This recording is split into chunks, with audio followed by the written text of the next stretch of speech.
You've got your two main characters. You've got Evan and Seth, which are Seth Rogen and Evan Goldberg. I believe it's who wrote this movie as teenagers in the 90s. Yes, and I think that's the most interesting thing. So they met when they were 12 at bar mitzvah class.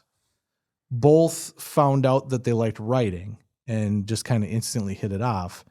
And they started writing this. The first draft of this was when they were 13 years old. The thing about this movie is that Seth and Evan started working on it when they were like 13 years old. After 40-Year-Old Virgin came out, I guess our filthy brand of humor became somewhat more mainstream. I remember just it was like months into the process that we actually believed it was getting made.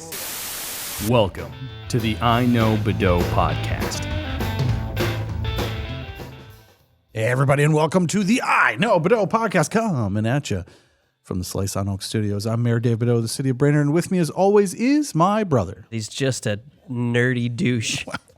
I mean, some might say that, some might not. Gabriel Johnson, save us. Dave, let's just get to it. Let's get to it. Ladies and gentlemen, it is the Be Kind Rewind 2007, Part Deux. So for those of you joining us for the first time, this is the Be Kind Rewind, the episodes of the podcast in which we take a specific year and go back and look at everything that has happened. Part one, all the pop culture nonsense, music, TV, all that wonderfulness. Part two is just about the movies, and I think we've got a banger of a year here for us, folks. It's pretty good. Before we get started, go back and check out some of the previous years. We started in 1988, and we've moved our way forward. We are going to go to 2008, and then we are going to loop all the way back to 1977. So we are coming to the end of our forward progress. Going to start back at the 20 and take another shot down the field. But the thing I want to say before we get into this too far is that I think that this has been a really interesting journey in that I don't think we really fully understood what these would become when we started. I think at first it was just here's a topic for the episode, right? Let's start with here's a year. Let's talk about everything that's there. At some point, we actually had to separate the movies from the rest of the stuff. Because there's just too many good movies every year. Was like 94, the best year in cinematic history. Exactly. But I think what has really happened is we've started to kind of realize that there's a thread that kind of is woven through every single year, and it's just fun to see how things compound on top of one another. And I think when we get to the end of this episode, which is Superbad, I think that is a really fun continuation of how we got to that point, right? Comedy in 2007 is a specific thing, but it took a long time to get there. And I just think it's really interesting. So, Yes. I mean, that's a long intro to get to, hey, let's talk about movies. Yeah. Great, you've pinpointed it. Step 2 is washing it off. And when we started this, we didn't actually watch the movies. Now we have like 20 hours of film study to do for every episode. I will say that, when we first started, it was more like, oh man, I remember. And then we realized like, no, it's a lot more fun to go back and like, let's actually watch it and see if it holds up.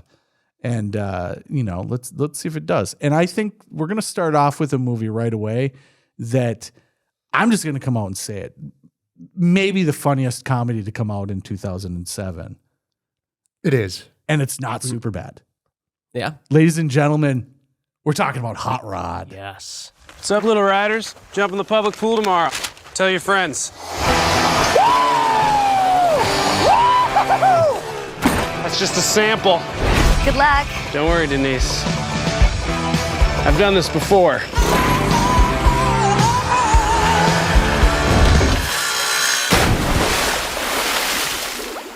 Andy Samberg. Who wants to see me do big stuff?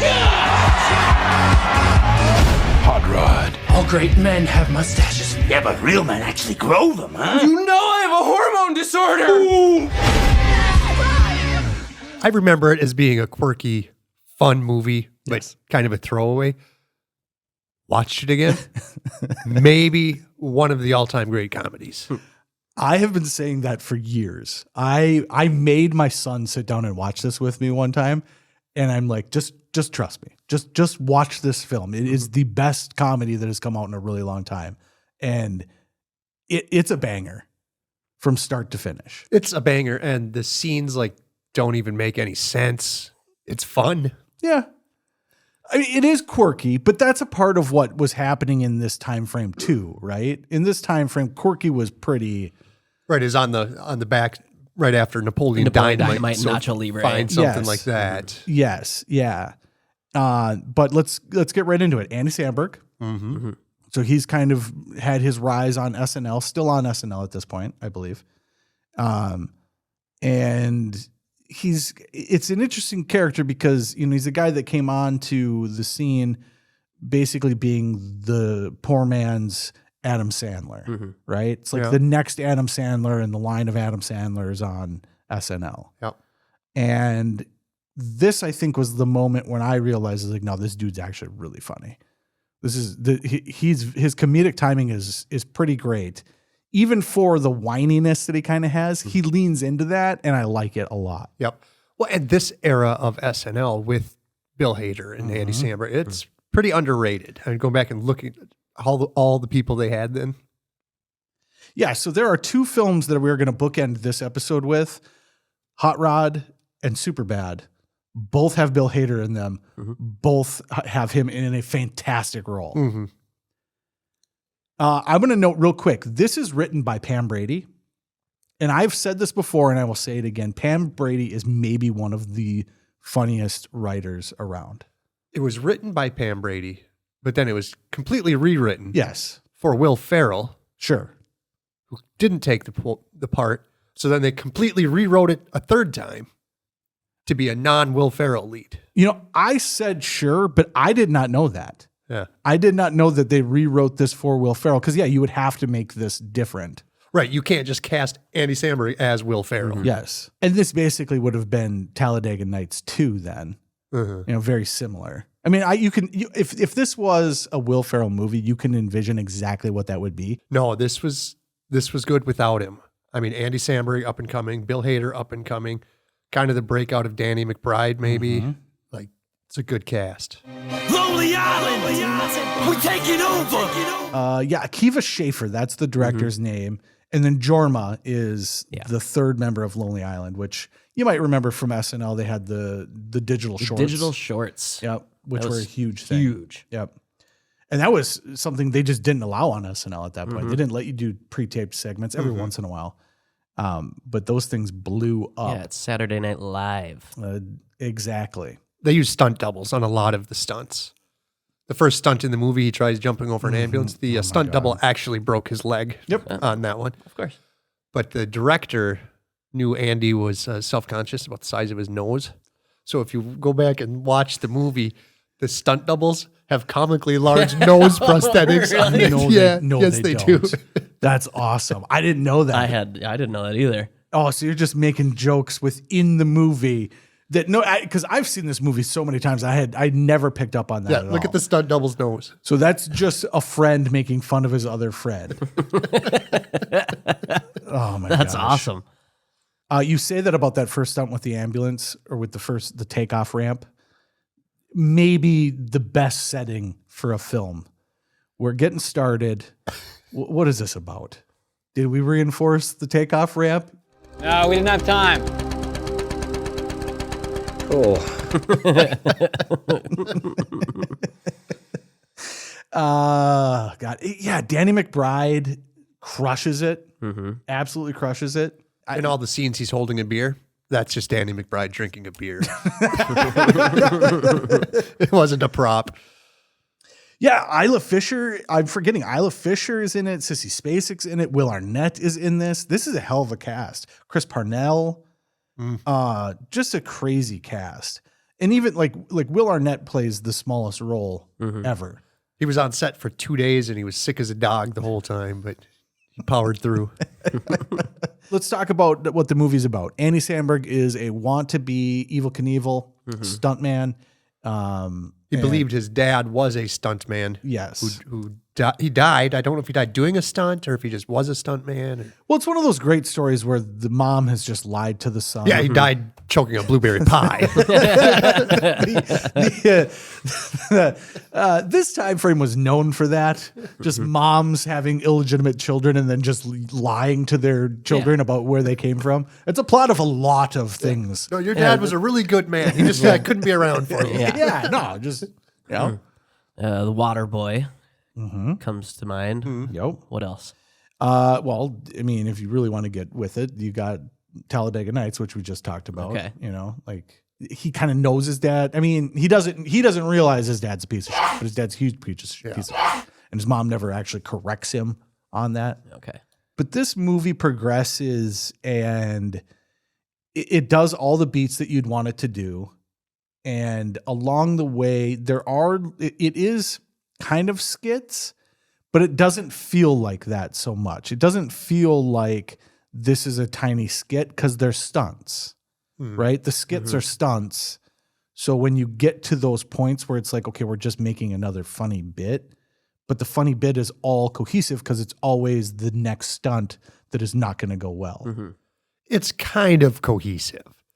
Like when he quits, when he realizes who his dad is, and he quits and he goes and fills his shopping cart full of booze, and he's out on the sidewalk and he says goodbye. He turns around, walks into the street and gets absolutely smoked by that van. And then the next scene, he's just regular. He's just normal, wakes up and answers his phone. Well, yeah, he's a stuntman. What do you expect? You think that the stuntman's fragile? No. Favorite bit from the whole movie? I probably have two. One, I don't remember exactly how it leads up to that point, but they like bust some guy's fence or something, and the guy comes out talking shit to him, and Danny McBride just beats the living shit out of him. Just without no warning whatsoever. This guy comes out like, what the hell are you doing? And he just gets fucking clocked. Just hits him with the trash can and everything. Love that. You're going to exercise the demons. Just out of nowhere. You're like, holy shit. God, I go to church every goddamn Sunday. You gonna bring the demons out of me? There you go, you got him. Not with the trash can, buddy. No. You there with the trash. All right, let's I love that. And then my favorite part is when they blow up the thing that he's standing on too early. Yeah.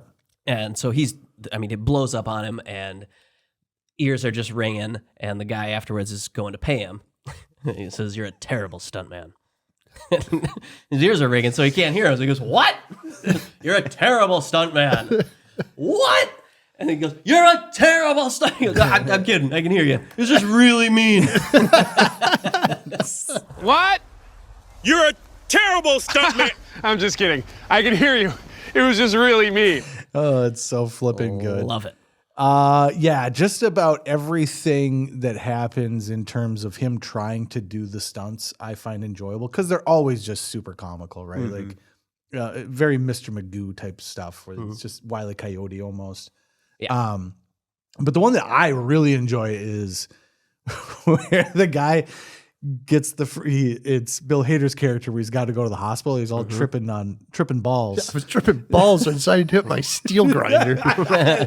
That is a true story that actually happened to one of their friends. And I love stuff like that when it makes it into a movie where it's like, no, this dude was tripping balls, injured himself pretty badly, and then very calmly was just like, I gotta go to the hospital. That happened to my friend. I think he took magic mushrooms and he went into his garage and started soldering stuff, and a piece of metal flew into his eye, and he called us and was like, "Hey, can you guys take me to the emergency room?" When he's walking into the hospital and he points at the trash can. Hospital? Trash can. Okay. Apparently, someone told me he saw the movie and then said, "Wow, that was nuts." You know that scene where the guy's tripping balls and the piece of metal flies into his eye? You know that happened to me once? It's like, yeah, it's based on you, dumbass.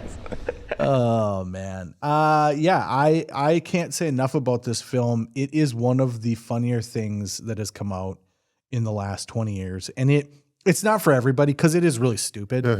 But it's not stupid in the way that some stuff is really dumbed down to be dumb. It has I disagree with you. I think it has a very cohesive story. It is the hero's journey. He is going to become a stuntman, and he's terrible at it, and he continues to be terrible at it. Yeah, but there's a lot of bits, right? Like the riot scene when they're going to the final jump, and all of a sudden a riot just breaks out. Yeah, I'll give you that. That was very 2007. Though. Like, what was that all about? That's straight out of Anchorman, right? Yeah, that escalated quickly. It's literally the same bit. Yeah.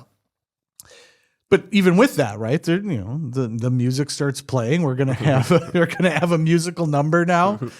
But I really enjoy the story arc that he just wants to be loved by his stepdad. Respected. Oh, right. Okay, maybe not loved. Yeah, the whole premise of the movie is he's raising $50,000 because his stepdad, who he fucking hates, has a bad heart. And he wants to get him a good heart so he can kick his fucking ass.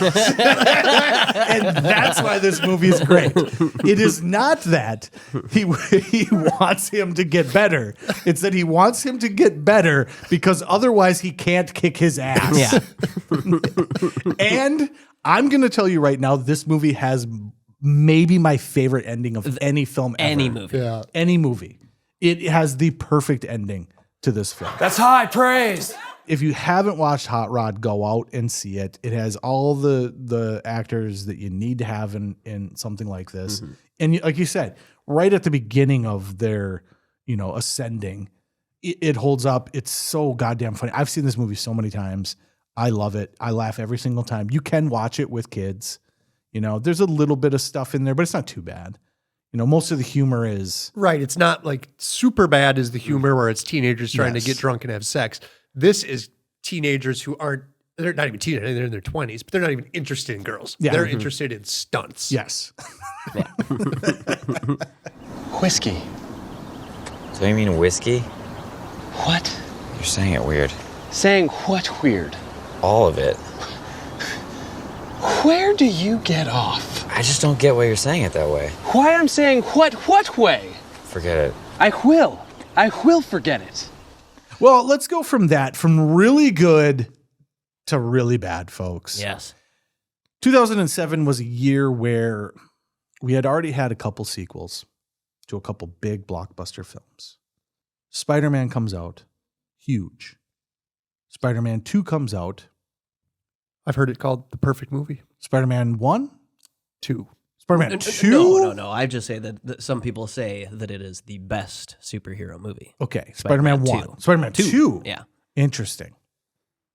But that was years ago before there was a lot of 5,000 superhero movies every year. Yeah, too many. Pirates of the Caribbean? Yeah. Fun. Pirates of the Caribbean. Perfect movie. Very good. That's the perfect movie. I'll give you that. Very good film. Very good film. Pirates of the Caribbean 2. Okay. But, yeah. Made money. Made lots of money. Dead Man's Chest. Yeah, made lots of money. But then we get to the point where we are now at Spider-Man 3 and Pirates of the Caribbean 3. Mm-hmm. And I will say that Spider-Man 3 is known for being dog. I don't think that Pirates of the Caribbean 3 is known for being dog. No. But needs to be known as being dog shit. Is absolute dog shit. Yes. Yeah. And I'm maybe not being fair because I've never finished the movie because when he goes into the void of the whiteness, it's just so fucking stupid. Isn't it funny how there are movies that do that where like there's just a point where you're like, oh God, okay, yep. It's the same thing for me in like Batman and Robin, right? We talked about that. Like I watched that movie, I'm like, I don't know. It's not as bad as I remember. It's I get what they're doing. They're trying to do 1960s, only not. Okay. And then there's like a point every single time where I realize, oh, fuck. This is like not even halfway over. You're right. I feel like I've been watching this for a decade. And it's the same thing with that film. When they get into the void, you're like, what is happening? Yeah. Where are we going? And I'm the same boat. I don't remember how that movie ends at all. I have no idea how that movie ends. So maybe I haven't finished it either. Yep, that's literally that's literally as far as I made it this last week. Yes, isn't it crazy? I tried to watch it and get to the void, and it's just a It's nonsense. It's like 40 Jack Sparrows with the stupidity turned up to 11. It's like, why? Yeah, what are we doing? It's like the why movie, are we here? It's like the movie Multiplicity. You ever see that? No. So it's got. Have you seen it? Yeah. So it's Michael Keaton, and he keeps duplicating himself so that this guy can go on the date with my wife, and I can stay home. And he keeps duplicating himself, but every time it gets dumber and dumber and dumber. Yeah. I don't think he could make that movie now. Because there's a point where it becomes very clear. It's like, no, we've crossed the line. we've crossed the line. Maybe. But that's how that feels, right? It's like there's just 40 of them and they're just walking around it's just jarbled nonsense. Yeah. It feels like we can do this, so we're going to do it more than like, here's a plot. Oh, everybody loved Jack Sparrow when he was a goofball. Yeah. Let's turn it up. Yep. Give them 40 of them. That Make was them 40. even dumber. Yes. But you forget though, like, again, same year. You're comparing it to the same year. And I think that's why it doesn't get talked about, because people really hated Spider-Man 3. Yeah, because it's awful. I did not see Spider-Man 3 for probably 5 years after it came out. I refused. Everyone went to it, said it was terrible. I was like, then I'm not watching it. I did the same thing with the last of the Star Wars movies. The last trilogy, the last one in the last trilogy, everyone's like, it's terrible. It's like, Palpatine comes back. Then I don't need to see it. I do that a lot. Where if everyone, if the consensus is you're not going to like it, then why am I going to watch it? I finally put in Spider-Man 3 like 5 years after it came out, and I'm like, I'm going to give it a shot. I'm going to go in clean. It's been long enough. And the same thing happens in that film where you're just like, okay, all right, that sounds terrible. It's the same thing. And then there's just the point where you're just like, what in the fuck are we doing? Yeah. And in that one, it's very clear when we hit that point. Oh, yeah. He's looking in a mirror. He doesn't like the way his hair's falling on his head. So he pulls it down just a little bit, just to kind of cover the eye. As was the style with... As was the... some of the more emotional... kids of the days. Yeah, how does the meme go from The Simpsons? As was the style at the time. Yeah. Yes. Unbelievable. Yeah, and then goes on a dance routine. Yeah, and the whole movie falls apart. I think the crazy thing about it is this was Venom, and Venom was fucking cool. When we were growing up, like, I didn't read a lot of comic books, but we always saw the imagery from them. You know, where they'd creep into video games and stuff, and you're like, that's a cool character. That's a really cool design. You know, Todd McFarlane drawing that versions of Spider-Man and stuff. It was awesome. And so you get super excited for those things, and then you're like, oh, it's Tober. Topher. It's Topher and Toby at the same time. It's Tober. Tober Grace. Yeah, and it was just totally shoehorned in.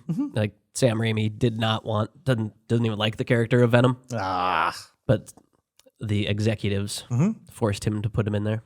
Well, Venom's cool. He is cool. Yeah, and then Sandman is another. Sandman was supposed to be the villain. Yep. It was supposed to be mainly about Sandman, and he gets completely forgotten about for most of the movie. That's like the end action sequence, the final battle, where Spider-Man has to fight both Venom and Sandman at the same time. And it's like, well, just pick one bad guy and have him fight that one. And that's what happens with most of these movies. Like, you look at the Batman series, it does the exact same thing, right? The first movie is just Batman and the Joker, and it's a cool, duel, if you will. And then you start adding, because it becomes, we gotta sell product. We gotta move some merchandise, folks. We can make a lot of money. Arnold Schwarzenegger and Uma Thurman and stuff. Yep. And I would say Spider-Man 3 falls into that category more than almost any movie. And you can tell that the director doesn't like the content, but you would still think that you'd want it to be good. Right. And it's not. No. It is not good. It's actively terrible. Yeah, the Bully Maguire stuff is hilarious. Yeah. But unintentionally. Yeah, looking back, him, the smirk, like all that stuff, it's just so bad. I'm amazed. I don't see a lot of that being gift or memed. Like it was for a little bit, but that stuff is ripe. There's some ripe stuff there that we could go back to, and I'm surprised that we're not. So I think, personally, we've given this more time than it deserves. Because these movies are bad. They're actively terrible. But I think it's important to say this because they both continue. Yeah. Right. The franchises didn't go anywhere. Sony was not giving up the rights. Right. Right. And, you got to make a movie every 2 years or whatever. So yeah. And Disney, keep 'em coming. Disney ain't going to stop making Pirates of the Caribbean. You know, a guy was accused of things by a crazy lady and they're like, oh, shut it down for a little bit. Just for a little bit. But these are terrible movies. And I just want to say that maybe the one positive thing that Spider-Man 3 did is it made people forget how terrible Pirates of the Caribbean 3 is. Yeah. This ran cover for him. Yeah. So from the low point of a franchise to the resurgence and start of a gigantic franchise, let's talk Transformers for just a couple minutes. Okay. Are you guys fans? Yeah. That's what I'll give it. Okay. Yeah, I like the premise. Okay. I am old school, coming from the 80s. I was a fan of Transformers. Right, I had Transformers in the 80s, for sure. Yes. So the idea that this was coming out, very cool. I remember people throwing fits about the fact that the Transformers had mouths. Do you remember that at all? They had lips. I think it was the lips in particular that people didn't like. So I find that type of stuff really interesting. It's Michael Bay, which is interesting because now you think Michael Bay, you're like, oh yeah, look at all the stuff Michael Bay's done. But at that point, Armageddon is a decade prior to this. Then Pearl Harbor. Yep. It's Snooze Fest. Then, what did we say? Bad Boys 2? Yep. And then we didn't even remember that he did The Island, Yeah. which was a gigantic flop. Is that Naomi Watts and Obi-Wan Kenobi? It is Obi-Wan Kenobi. I don't remember who the girl is. Okay. I don't care enough about to look it up. But so he's not exactly hitting home runs at this point. You're like, is Michael Bay kind of fading a little bit? I like The Rock, but is Michael Bay fading? And then here comes Transformers, and now you basically, every movie he does now is Transformers. Yeah. He did Turtles, and it was Turtles as Transformers. Right.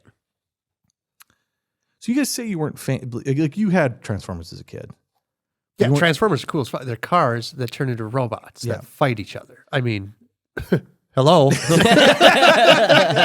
But only be cooler if they played baseball. Yeah, well, this is true. So I had a point. My son was, so I don't remember exactly what age he was, but somebody bought him a Transformer for Christmas one time, and I forbid people from buying more Transformers because it was so convoluted to get this goddamn thing from one to the next. And he was pretty young. I think he was like 4 or 5, right? So he'd come up, he'd be like, will you make him into the dude? And it's like, yeah, I'll make him into the dude. It's like, Jesus, this is taking a long time. All right, well, there's the dude. Like 2 minutes later, he's like, all right, but now I want the car. All right, here we go. It's like, I can't get it I can't get it back to the car. And then finally, like the third Transformer he got, I said, if anyone else buys him a fucking Transformer, I'm throwing it in your face. He's now a huge Transformers fan. Like, actually, he's been going back and buying. Like, his dad forbid them. Yeah. Yeah.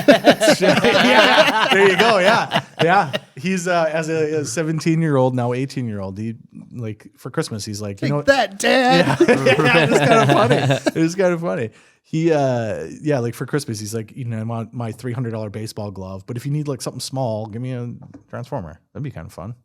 So he got a bunch of little things like that.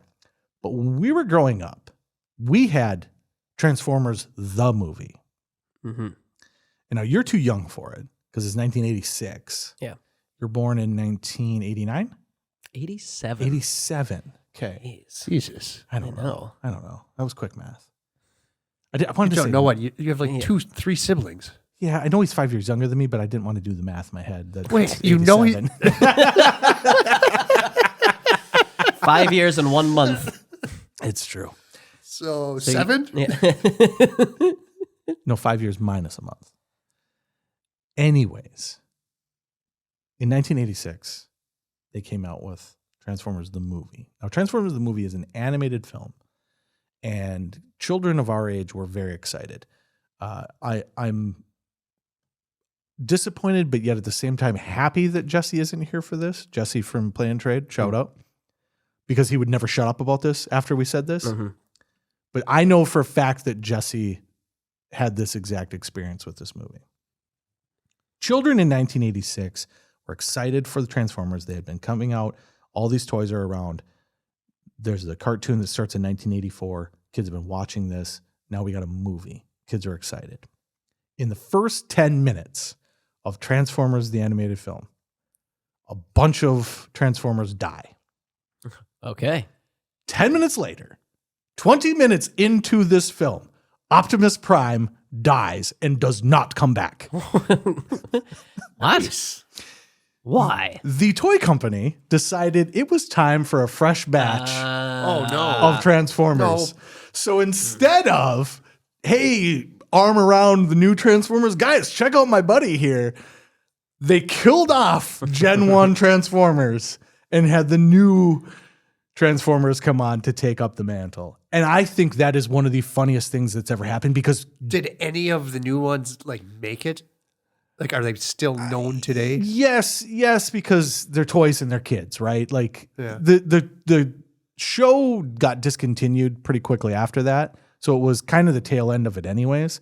But I can tell you for a fact that Jesse has said that traumatized the shit out of him. He said he cried. he cried because, well, think about it, right? Yeah. So in 1986, hey kids, here's all the things you love. 4 years old. 4 years old. And the toy that these kids are probably holding the toy in their lap while watching this film, only to have him die. So Prime, you can't die. Do not grieve.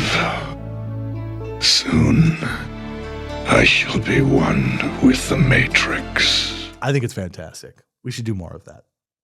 Just tearing kids' hearts out. Yeah, they should make the toy of Artax, the horse, first, so the kids can bring it with them and hold it while they watch it sink into the pit of fucking despair.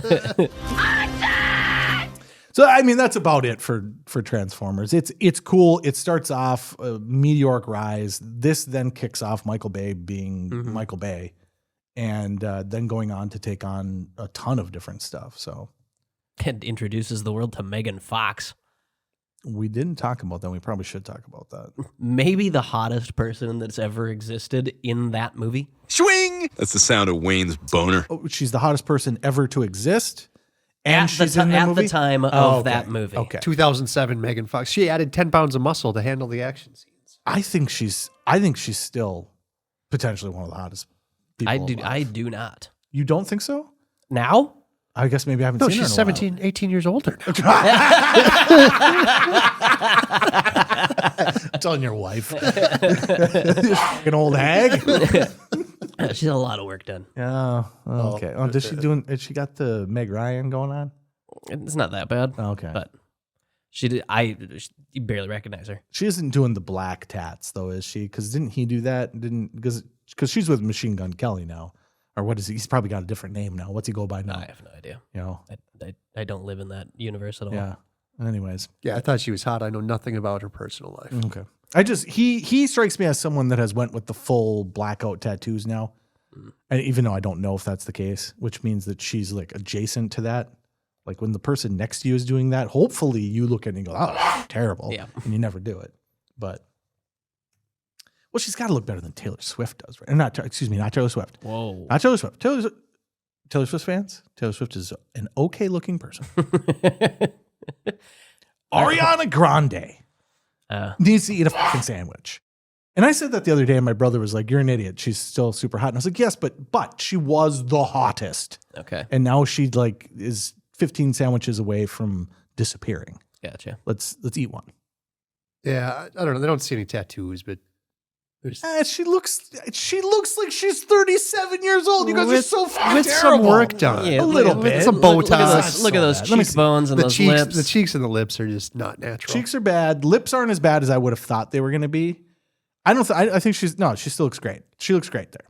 She looks great. Well, 2 out of 3 of us don't think so, Megan. Megan, take that. Come on over, Megan. I'll take it. But Ariana Grande, it's not that she's not hot. Scott said the hottest woman ever. Oh, yes. Okay, I'll 2007. give you that. I'll give you that. No longer the hottest woman ever. But Ariana Grande as well. Super hot. And then, eat a fucking sandwich, please. Yeah. Please, eat a sandwich. Maybe 2. You know what? Let's go on a limb.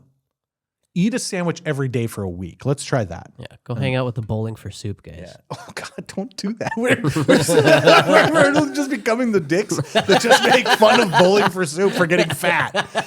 And I'm not skinny. Look at me. All right, folks. Let's be done with Transformers as well. I think there's a lot more than meets the eye with you. Okay. Let's pivot.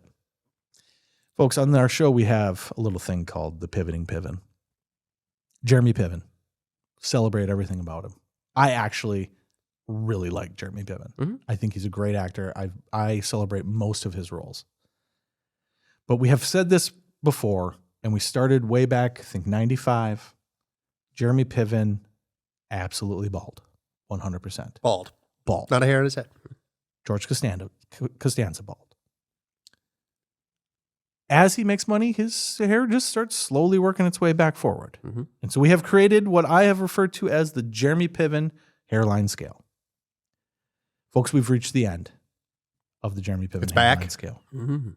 Not only is his hair back, it's voluptuous. All right. I talked about this in 2006 because IMDb lists this movie as 2006. However, when I went and actually dug into it, from what I saw, it didn't actually come out in theaters until 2007.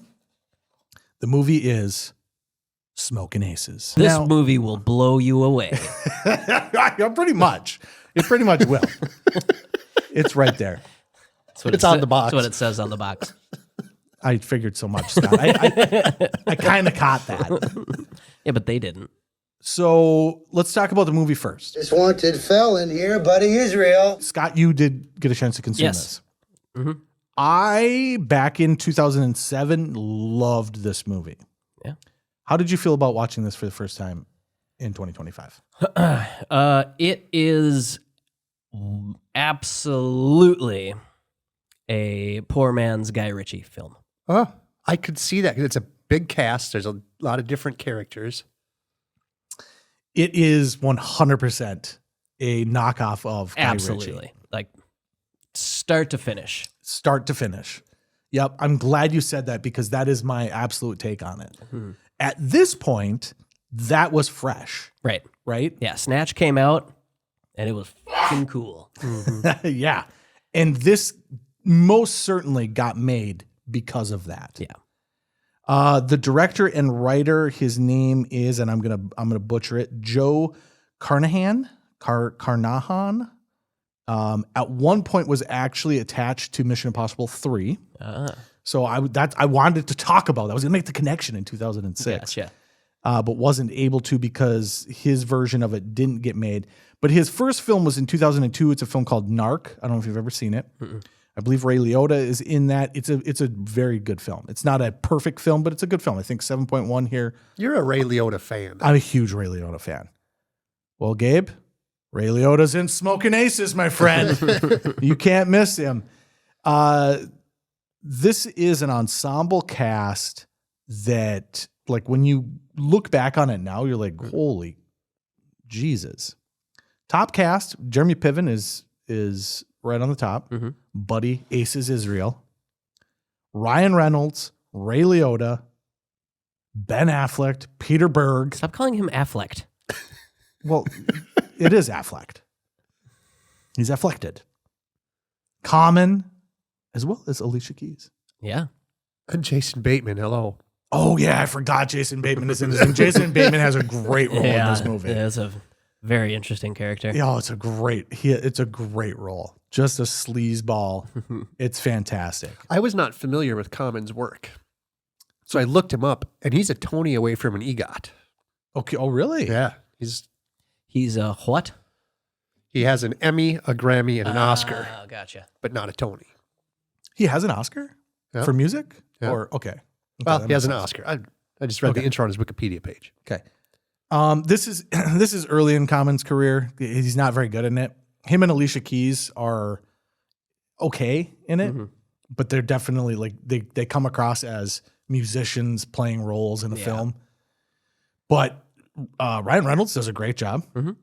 Ray Liotta, fantastic as always. This is known for Ben Affleck taking the role specifically because he dies in it. Yeah. And this is the first movie that Ben Affleck was ever killed in. His name is Affleck. I'm doing it on purpose. There's no T. It's more fun. It's more fun to make fun of the man. By just mispronouncing his name. Yes. It's a sign of disrespect, Scott. Thanks, David. Ooh, okay. Affleck. Ben Affleck. Affleck. Call him David. No, do not call me David. It's fucking weird and sucks. But I do that at the next council meeting. You do that at the next council meeting, and we might have fucking fisticuffs. We might have fisticuffs. All right, so we don't need to get much more into this movie. We can keep moving on because we got better things to talk about. But did you like it? Yeah, it was fine. Yeah. It was pretty good. I'm curious if it's the first instance of someone saying bet. Oh, bet. Maybe. I had never heard that before. I only started hearing that within the last couple of years. Yeah, I would say probably last year is the first time I heard it. But in this movie, it's between the two girls. Uh-huh. Alicia Keys says, if so-and-so happens, then we'll do this. And the other girl says, bet. And that struck me. I was like, what the fuck? Yeah. In 2007? Nobody said bet in 2007. Yeah. The kids would stop saying it if they knew it was said in 2007. 2007, yeah. Yeah, she's also a great actress, too. Taraji Henson is a great actress. She does a really good job in that movie. She does a great job as well.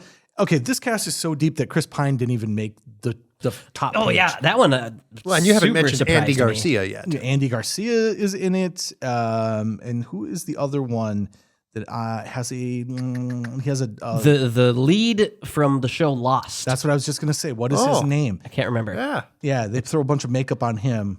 He has a big mustache. Yes, Matthew Fox. Yeah. Yeah. I mean, this film is just stacked.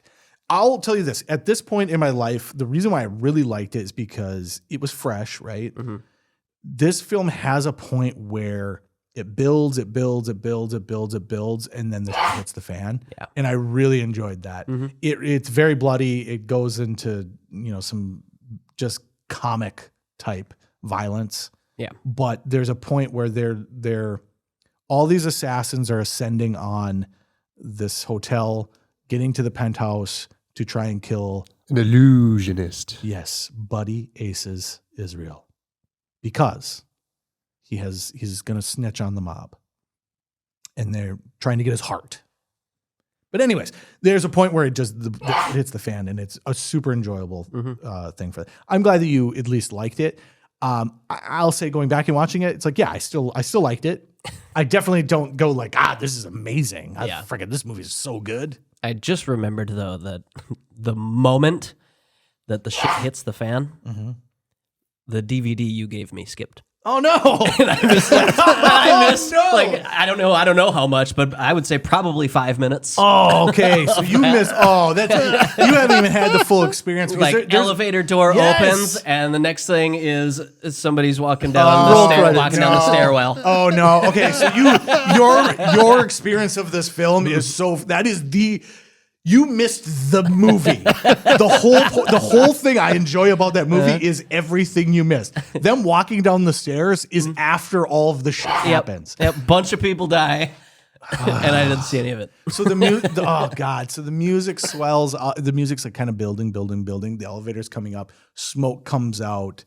Or it's chaos, but it's so and good. then for some reason you're just in a stairwell. Yeah, I mean there's a sniper there's a girl sniper with a 50 cal across. It's just that part of the movie is fantastic. Is it a great film? No. However, I do recommend it. I do think it's something worth watching. However, ladies and gentlemen, Jeremy Piven's hair. Ari Gold. To bring us back around. Voluptuous, I hear. We have gone from bald to Buddy Aces Israel, folks. Oh, yeah. Oh, yeah. Voluptuous, long, flowing locks. It's like Keanu. I got to hand it to him. One of the greatest transformations of all time. I don't think he really had much to do with it. Well, turns out it's a wig. So we went from bald to wig. Transformation over, folks. There you have it. 2007, the end of the pivoting Piven. The Jeremy Piven hairline scale. All right, we can move on from that one. I'm so disappointed because it's the whole reason to watch that film. Well, is that moment. It's your DVD. It's probably because I was probably scratching it like freaking Sir Mix-a-Lot, trying to go back and forth to just keep watching that. It's kind of like getting a magazine from a. Never mind. I was trying to make a joke about the pages being stuck together, but then I started to go down the road of getting a magazine from your buddy. It's like, and the pages are already okay. Dave abandoned. The joke was okay. You really dropped the ball. All right, let's take a shift from just the ludicrous into also super violent but really good films. Let's talk about both the films No Country for Old Men and There Will Be Blood. Yes. I'm going to let you guys take the lead on this one. Which one you want to do? Well, I think let's start with No Country for Old Men, because I think I have a very specific take on this, and I think a lot of people kind of do. But I think No Country for Old Men is the one worth starting talking about, and then we can end with There Will Be Blood. So, dude finds a drug deal gone bad. Mm-hmm. Finds a briefcase with $2 million in it or something that has a tracking device. Yes. Doesn't know it has a tracking device. Does not know. And then the cartel hires a hitman to retrieve the money. Javier Bardem. Javier. And the sheriff, a lawman. Who you love. Absolutely love as a lawman. Yeah. Yes. Tommy Lee Jones. Yes. But Javier Bardem, all-time great villain in this movie specifically. Like, he is fantastic as a hitman tracking down just a random. I don't know if you can say he's a good guy because you let the guy die in the truck and you stole the money, and nobody's really good in this movie, right? Classic Coen brothers. Everybody has their flaws. But Barnum as the hitman tracking him down, a fun chase. I agree. First of all, this is the Coen brothers. This is peak of my obsession with the Coen brothers. I think this was the first movie where I was like, okay, what are we doing here? Because I even liked The Lady Killers, and that was too far for me. You really? Yeah. I even liked it. I liked The Lady Killers. I even liked Intolerable Cruelty. This one was the first one where I was like, okay, this is interesting. It is a great experience. I will stop at calling it a great film. It is a great experience. Specifically, you are correct.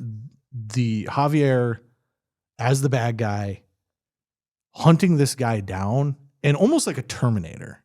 Yeah, right. Just calm and focused. Yeah. And in a way that is bone chilling, right? He flips a coin, call it. Everyone is like, I don't want to call it. I'm not going to call that. No, you're going to call it. The scene with the guy in the gas station, he eats the nuts. So while he's talking, it is a masterclass in acting, right? Crumples up the wrapper, and the wrapper slowly unwrap. It's so good. The tension is so high in this film. It's set Fargo aside. Yes. The Coen brothers should do all of their movies in the American Southwest. Yes. They got No Country for Old Men and Raising Arizona. Just stick with those vibes, man. Well, I will argue with this film, they did this already, and it was their first film, Blood Simple. It's very similar. There were points where I went to check, because there's a point where they go into like a hotel, like a downtown hotel, and I'm like, that feels like the same as, and I don't believe it was. But this film is known for its ending more than anything, which is interesting because we've already said we've had the best ending of all films of all time in Hot Rod. This is a different kind of film. This film has one of the most divisive endings that you can possibly have. I absolutely love it. You do? Yeah. See, I'm on the other end of that spectrum. Really? Yeah. You want comeuppance? Okay, so it's so hard for me because I think they did exactly what they set out to do. So I do not think that they did a bad job with this film. It's a fantastic experience.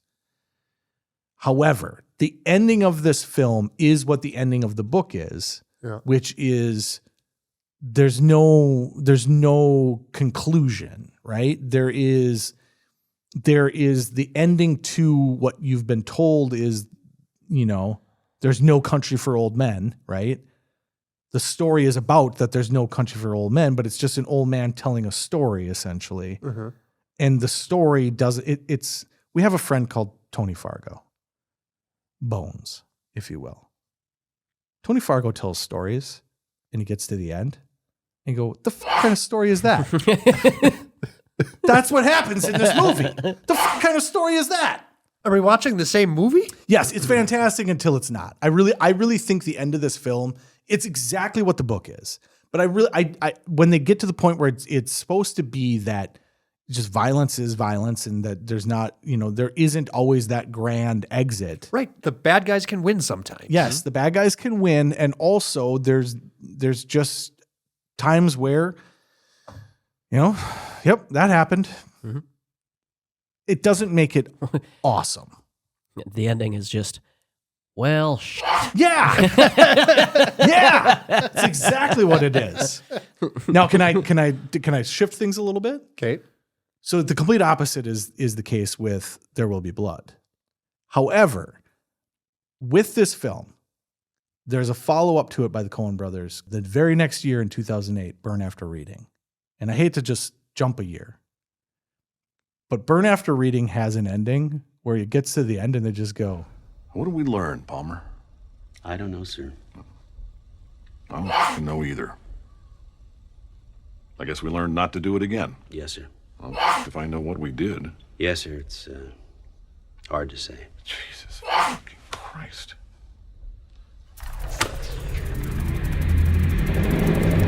And that's the end. And I fucking loved it.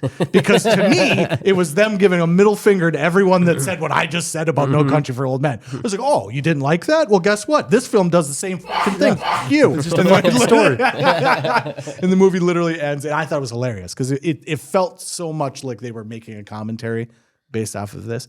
But I don't know. So you explain to me what you find satisfying about that conclusion. It's unique. It's original. Sure. Right. Subverted expectations. Sure. Yeah. You're just always waiting for the other shoe to drop, and then it doesn't. And you're like, what? That's not supposed to happen. Yeah. He just goes through robotically the whole movie, kills everybody, returns the money where it belongs. The car accident was weird, but it goes on for 20 minutes too long. Yeah. It's okay. Great. I'm not going to say great film because I think that the book is probably wonderful. Film, though, to me, you've got to hit beats, and it misses the last beat. It's like you're listening to a great song, and then all of a sudden it just turns into something else. Yeah, it skips over the it skips over the part where the elevator door is open. Did the elevator's door open? Did the smoke come out and then it skipped? Yep. Jesus Christ! Like literally, the next thing is a guy comes out with a chainsaw. Yeah, I didn't see that. Yeah, literally, like the next thing is a guy comes out with a chainsaw. Fuck. I can understand that. It is very much different, but I will also say, so I watched this with Callie and I waited for it because she's like, this is really good. And I was like, yeah, it's really good. And I'm like, she's going to fucking hate this. She's going to hate how this ends. And so we kept watching it and we got done and she just goes, that's it? That's it. And I go, yeah. She goes, I stayed up to watch that. I was like, God, I knew this was going to happen. I knew this was going to be a response to that. I do really enjoy this movie. I think it is a fantastic experience. So There Will Be Blood is one of my favorite movies. Yes. Huge Daniel Day-Lewis fanboy. Yes. It's among my top. Sometimes I say it's my favorite movie.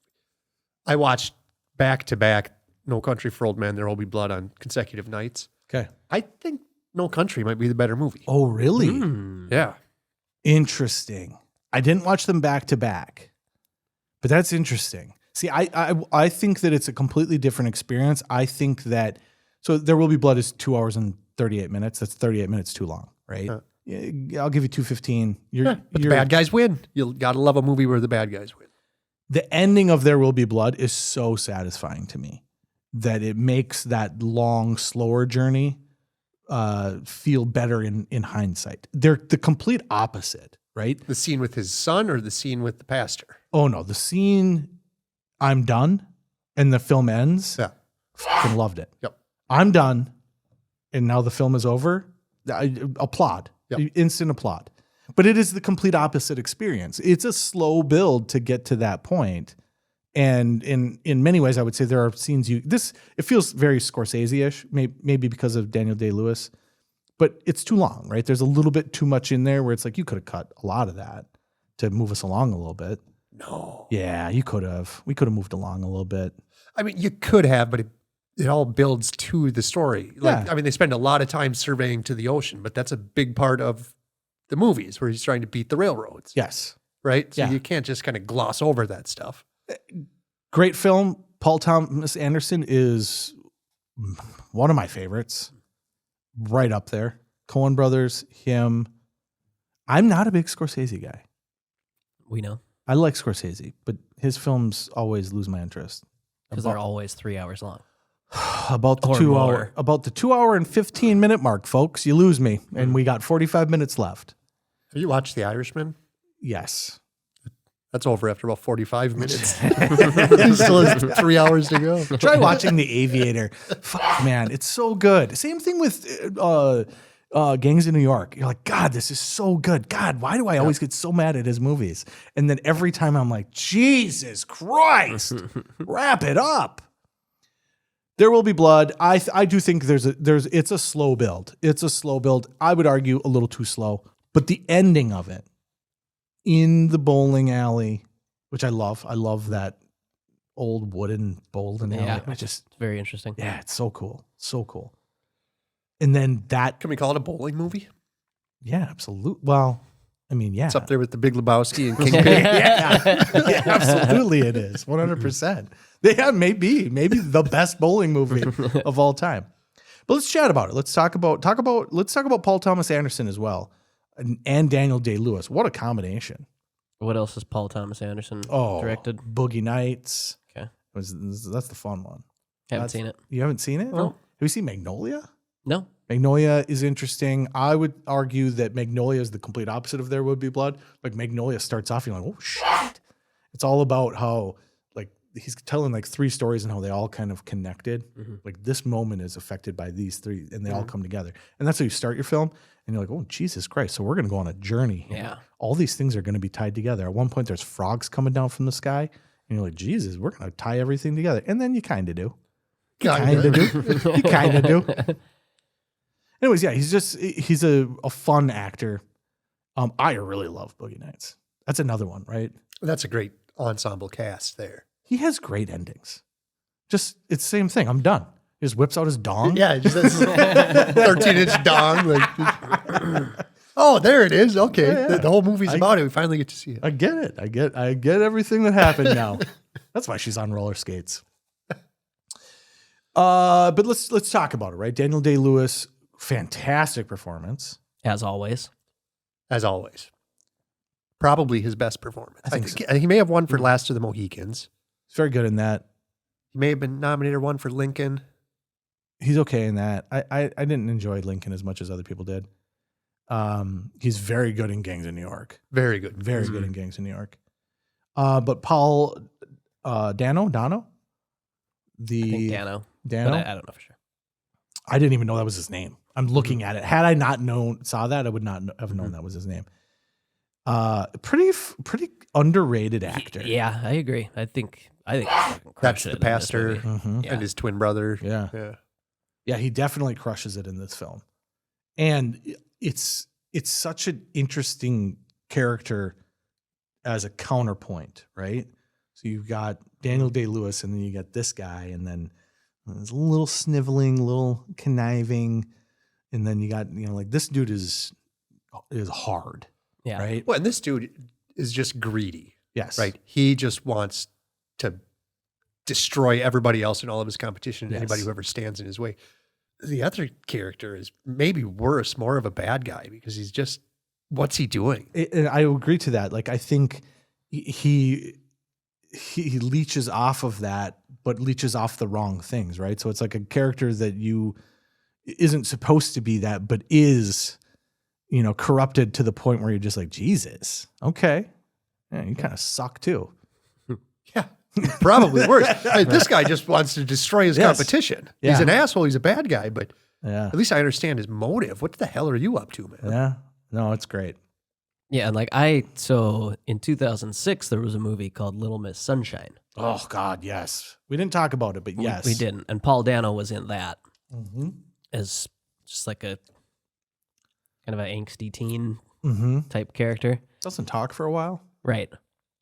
Almost at all, if I remember I think correctly. isn't he trying not to talk? Something like that. Yeah, Yeah, because there's a big scene where he finds out he's Yeah. like colorblind and can't join the Air Force or something. Yeah, he's doing And like then he goes and screams, and it's like, oh, he has a voice. Yeah. There's something about like he doesn't want to talk. Like he's doing like he's like fasting only with not talking. Yeah.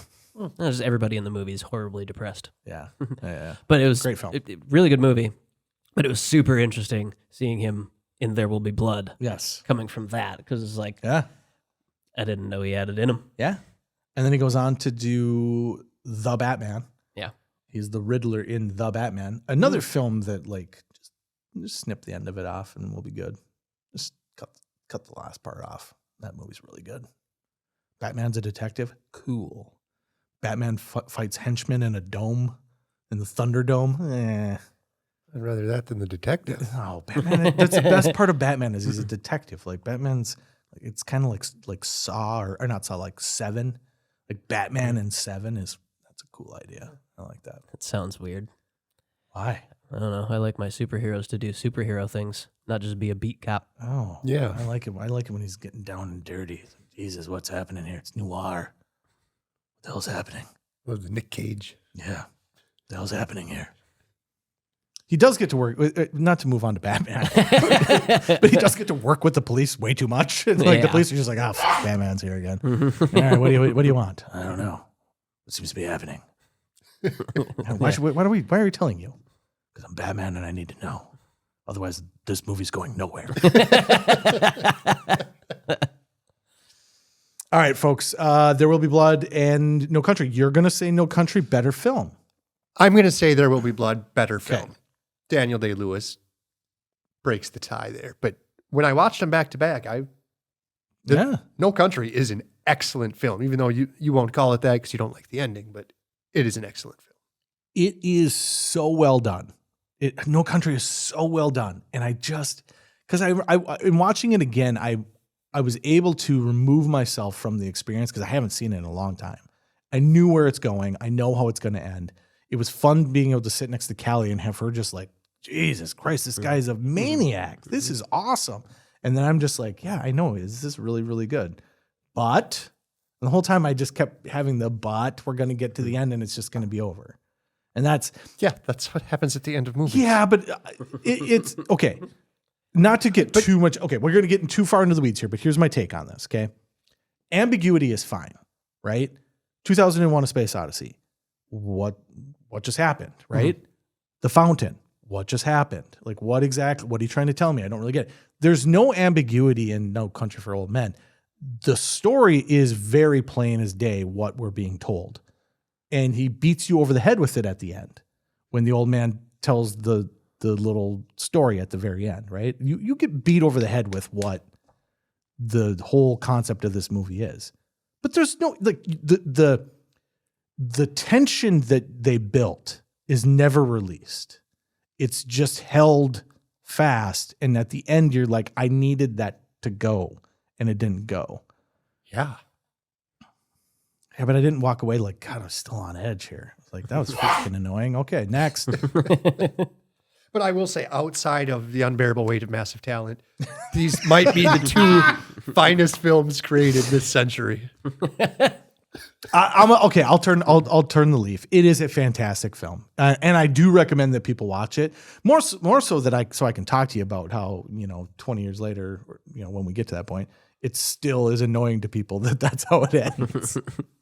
But yeah, two of the best villains maybe ever. Yeah, and I'm talking about Hot Rod. Who's the villain? Chris Parnell? No, trying to have AM radio take his stepdad. Stepdad. All right, folks, let's wrap this episode up. We are at about the 1 hour mark here, but I do want to move us into our final film, Superbad. Yes. Scott, you went back and watched this. Yeah, I watched it this morning. And? It's pretty funny. I'm going to go further than that. I expected to think that this was good, but like a little, like the raunchiness I thought was going to be a bit much. Mm-hmm. This movie's fucking fantastic. It's no Hot Rod. No. But no, it's this is maybe one of the funniest films that has been made in a very long time. I mean, for what it is, right? A Judd Apatow, Seth Rogen bit. I'm gonna argue above that. I'm gonna say this punches way beyond Judd Apatow. I think this is funnier than Judd Apatow's films. This is better than 40-Year-Old Virgin. I think it's much funnier than 40-Year-Old Virgin. Agreed. It's a coming of age story, teenagers, right? But the jokes are good. It's raunchy, but it's raunchy in like maybe it's because they're teenagers, right? It's raunchy in like a remake of American Pie. Yes and no. This has a lot more heart to it than American Pie does. American Pie is, we just got to get laid before we go to high school or before we go to college, which is what this, on the outside, this film feels like. Mm-hmm. But this film is much deeper than that. And it shows by the end. Scott, your take on that? Yeah. I think that's fair. I think the bond between the two dudes is a lot deeper and more explored than anything in American Pie. Yeah. So let's talk about it real quick. You've got your two main characters. You've got Evan and Seth, which are Seth Rogen and Evan Goldberg. I believe who wrote this movie as teenagers in the 90s. Yes. And I think that's the most interesting thing. So they met when they were 12 at bar mitzvah class. Both found out that they liked writing and just kind of instantly hit it off. And they started writing this. The first draft of this was when they were 13 years old. Which one of them do you think drew so many dicks? I believe, nope. I don't think so. It's Evan. From what they've said, it was Evan that drew. I don't know if he drew that many dicks, right. But very clearly drew a lot of dicks. The funny thing about this is Seth Rogen shines through in the writing. Mm-hmm. But I think what I like the most about it is that this, even just looking at the poster, right? It's the funny fat kid and the straight skinny kid, right? He's going to be it's going to be Tommy Boy, right? David Spade and Chris Farley, but it's not. No. And that is, I think, the best part of this is that Michael Cera is just as funny and is allowed to be just as funny as Jonah Hill in it. They don't do the thing where one of them has to be, they're just two friends that are friends because they're the same freaking dude. One is just skinny and the other one is very large in this. He was big at this point. A big boy. Yeah. Might have been peak girth. And probably bowling for soup. But let's chat real quick. So they write their first version when they're 13. And then from listening to this, it was kind of cool listening to them talk about it. They just kind of, as they got older, just kind of kept writing it. Mm-hmm. So they'd write it again and write it again. And he said the characters kept getting older with them. And then you just kind of realize that, like, oh, okay, them being 13 is not as good as them being. You're not cheering for a 13-year-old to. No. Get laid? Yeah. No, you're not. I was when I was. Yeah, when you're 13. Come on, buddy. Yeah.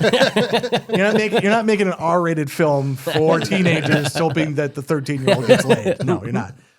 But it's interesting because you get to the point where Seth Rogen gets on to Freaks and Geeks and is introduced to Judd Apatow. And that's kind of what I like about what we've done with this is like we went back and we started and we kind of build our way up. We've watched kind of how the Judd Apatow world comes up. And we talked about how this is when comedies are just bang, bang, bang, bang. Yeah. And the reason is much like when a band hits and they've already got this, we've been doing this for 20 years and we've got all this back catalog of songs that we have. Yeah. So that first album is just a banger. It's kind of the same thing here, is where they're just going back and going like, what do you got? What do you got? What do you got? And this one in particular, Seth Rogen had showed this to Judd Apatow in like 2000. And Judd Apatow was like, we need to get this made. And so they spent 8 years trying to get this movie made. And Seth has even said he had basically come to grips with the fact that this was never going to get made. Right, because he had sights on playing. Yes. As acting in it. But he was too fucking old by the time it got made. By the time it got made, he aged out of it. So it's interesting. But but what that also allows for is like, you've been playing this song at this point, right, for 20 years. Now you have the ability to like build on it. And that's how the story of the two buddies, and really what it's about is like, here's your best friend and now you're going to get separated, and how do you deal with that? And they both deal with it in different ways. The character of Fogel, real dude. Oh yeah. Yep.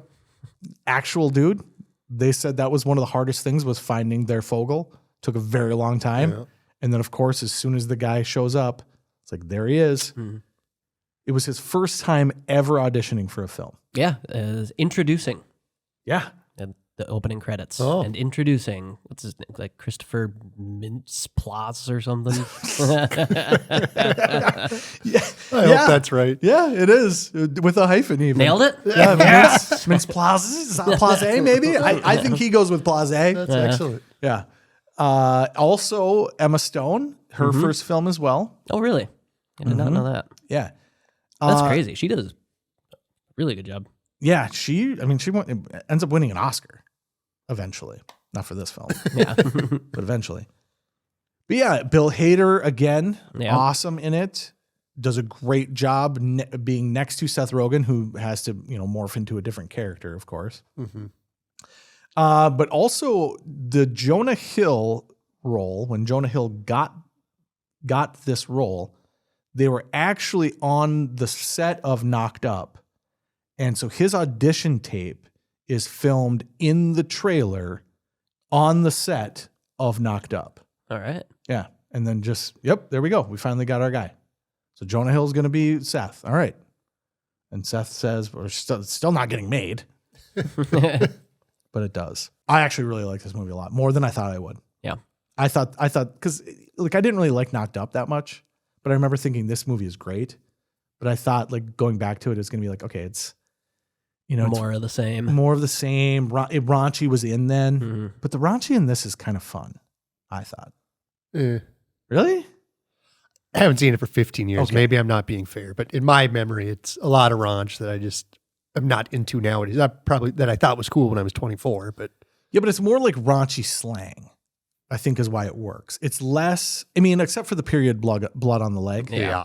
Which evidently is a true story.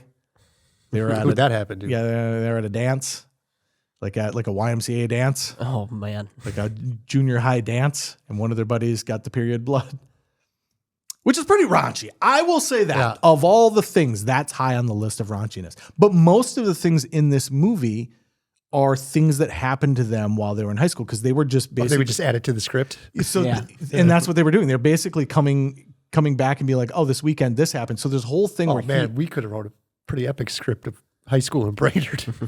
Oh yeah, we were not good. We were not good kids. We were great kids, but we were 90s kids. There's the scene where he is explaining to Emma Stone what he did over the weekend, and it is verbatim what they did the weekend before. Oh. So they went to a strip club, went to his parents' party, so-and-so pukes. Literally beat by beat is exactly what happened. Which makes it kind of fun. Interesting, though, that they made the decision to not make it set back when they were kids. It is a contemporary take. It's 2007, yeah. On the same story, which is an interesting concept. Makes it slightly timeless. Yeah, is there really anything in it? Yeah, do you need to be in the 90s? Yeah, it could be any time. They did that on purpose. They removed references to stuff. They didn't want it to have where's your transformer, right? They didn't want it like that. They wanted to have it be that it could be in any time frame. And I think that does work. I think it holds up. Okay. Favorite part of the movie? Honestly, probably the end credits. Okay. And it's just all the different versions and varieties of dicks drawn. Oh, I can't even show it. There's nothing for me to show. Oh, come on. There's one that's a Mr. T dick. Oh, yeah. There's some really good ones. I actually, on Facebook at one point, way back, like my second photo from Facebook, I just drew a dick and put it on there, and probably around the same time as this, right? Yeah. And then someone was like, what are you doing? And so I put a cowboy hat on it. So my third picture was the same dick with a cowboy hat.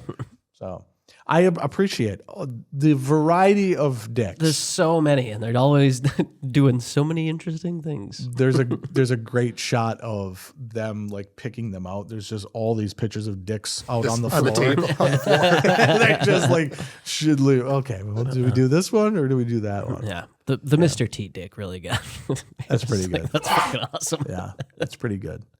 I like it's the little stuff to me that I like about this film that I think is so funny. Seth, his writing is great when they're interacting with teachers. Like that's my favorite stuff. Yeah. When the teacher comes in or his partner's gone and he's like, look, I only took this class and no offense. It's like just the little in between the lines stuff where he'll be saying something to one of the adults and then just kind of go off like, but, and then come back to what he's. That's the stuff I think that is really funny. Look, we all know home ec is a joke. No offense. It's just like everyone takes his class to get an A. It's bullshit, and I'm sorry. And I'm not putting down your profession, but it's just the way I feel. I don't want to sit here all by myself cooking this shit food. No offense. And I just think that I don't ever need to cook tiramisu. When am I gonna need to cook tiramisu? Am I gonna be a chef? No. There's 3 weeks left in school. Give me a fucking break. I'm sorry for cursing. That and just their back and forth. Like immediately when Michael Cera starts throwing the jabs back, that's the stuff that I'm like, okay, this is a very well crafted film. Yeah, when they're talking on the soccer field, and then Jonah Hill goes to run away and he kicks the soccer ball into the stands, and the teacher off screen just goes, "You're getting that." He goes, "No, I'm not." And then the scene moves on. That's exactly what I'm talking about. It's exactly what I'm talking about. Or James Franco's brother. Is in this as well. Hey, Greg, why don't you go piss your pants again? That was like 8 years ago, asshole. People don't forget. That stuff's freaking hilarious. That's the stuff I like the most. So, obviously McLovin, very funny. Yep. Great bit with the cops and like, oh, your name's McLovin. A great arc to that as well, which is again very well crafted. You could have just thrown that all away, but in the end, you're like, no, this has to have its own arc as well, and it comes back around, and it's very well done. So, all right, folks, that is 2007. A very good year. Yeah. A couple of really good comedies. Absolutely. A couple of very good, maybe even historic dramas. Let's call them that. Sure. And, the start of a $1 billion franchise. Yeah. And not even that. Like I said, like Michael Bay as Michael Bay. Before that, Michael Bay was Jerry Bruckheimer. Sure. And now he's Michael Bay. Yeah. Right. So, and then of course, Hot Rod. You gotta be kidding me. Absolutely. Of all of these movies, the first one you need to go watch is Hot Rod. Yeah. Cool beans. I'm so glad that you watched it again because we've been beating that horn or that drum. Beating the horn. Oh, my hands. That's a bad choice. Yeah, it's metal. I gotta hit it again. Yes, you can't just hit it. That would be hitting the horn. You must beat the horn. Yes. Anyways, we've been beating that drum for years, and every person that will ever listen to me about that film needs to go watch it. It's so well done. Yeah, and arguably the best ending to a movie ever. I'm not even going to go arguably. It is the best ending to a film ever. There's one other movie that's a pretty good movie, but the ending is fantastic, and that's Horrible Bosses. Okay. With Charlie Day and the other guys. Yep. Whatever the hell their names are. It's an ensemble cast. Yeah. Again. But the ending of that movie is very similar to the ending of Hot Rod, where it's just like bang, bang, boom, done. Yep. And yeah. Yeah. This one though literally hits the beats. Yeah. Beats the horn. Yes. Yes.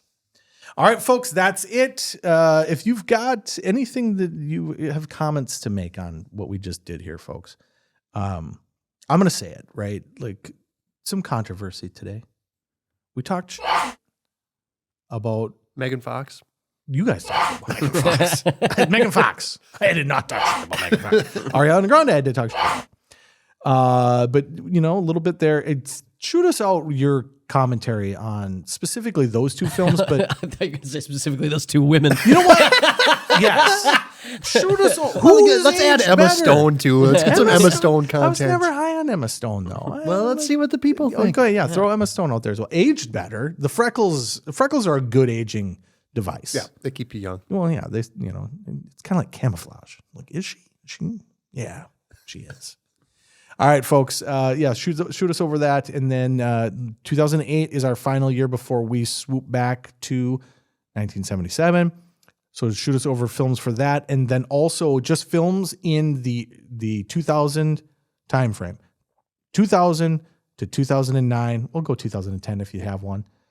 Shoot us over that stuff as well, because we're going to do that episode with Kevin Yeager. We'll get his thoughts on There Will Be Blood and No Country for Old Men, because he's a big Coen Brothers fan.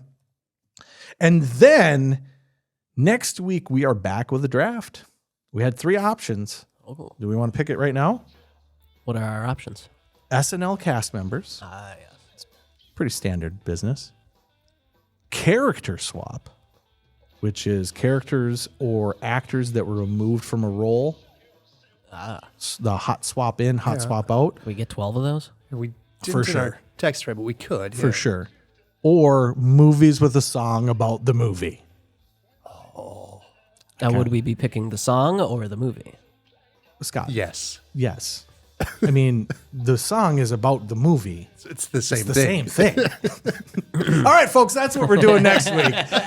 Movies with the song, and it specifically has to start talking about what just happened or what is going to happen. Beginning or end, at some point in the movie, there has to be a song in it that explains to you what is happening. Sold. All right, so that's what we'll have next week, folks. Yeah. And with that, we're done.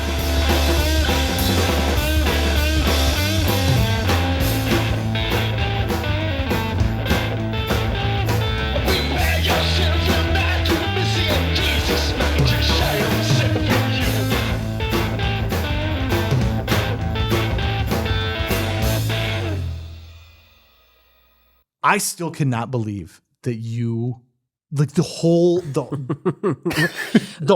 experience. I'm sure it was very cool, but it was also for the plot of the movie pretty much unnecessary. No, absolutely unnecessary. So Everyone I dies. skipped all that stuff and I was like, okay, a bunch of people are dead. Moving on. But Israel's still alive, so we're good to go. It's so funny to me that happened because like that's It was literally elevator doors open, smoke comes out. And then stairwell. Yeah, so and then just cut to the stairwell. There's the 3 brothers that jump out, 1, 2, 3, and then it does this thing too where it's like it then kind of swoops down to the next floor. So it's cool that it's like all these things are happening at the same point. That's the coolest part of that movie. It is the coolest part of the movie, and yeah, you just skipping that. Yeah. It's like just hitting fast forward right when the stuff gets really cool. Crazy. You know what else I got with this? And I had it for a long time. I don't think I have it anymore. This came with a deck of cards. Oh. A Smokin Aces deck of cards. Of course it did. And I had it for a long time. I don't think I still have it. I'm surprised we didn't talk about this. Remember that? Let's talk about the DVD cases with the little nubs that you have to open before you can open it. This is a great way to end the episode. So those are anti-theft devices. Okay. Well, because what people would do, here's what would happen. DVDs were in cellophane. Yeah. And then people would come in with a knife and they would just cut the cellophane, pop it open, and steal the DVD. Those are specifically made so that you couldn't do that. And they're a pain in the ass. So a knife can't cut through this plastic, the cellophane? Not that easily. No, you're just cutting you would just cut the cellophane and pop it open. That is an extra 3 steps that is an anti-theft device. It's not to keep your DVD in there and keep it from scratching, because clearly it doesn't keep it from scratching. No, not Did at not all. work. Yeah. That's a moment in time right there. For sure. Yeah. And I mean, 2007, when was the first one that did this? Oh, we should look that up. Right? When is the first Anti-theft DVD. Yeah, I wonder. I bet it has a patent number on it. I bet it does somewhere. Yeah, that's crazy, because you remember when they used to come in like the cardboard DVD case, which was the worst. I still have a couple That's of when those. Boogie Nights came in. Yeah. Did it? Yeah. Gross. Yeah. That makes it feel sleazy. Well.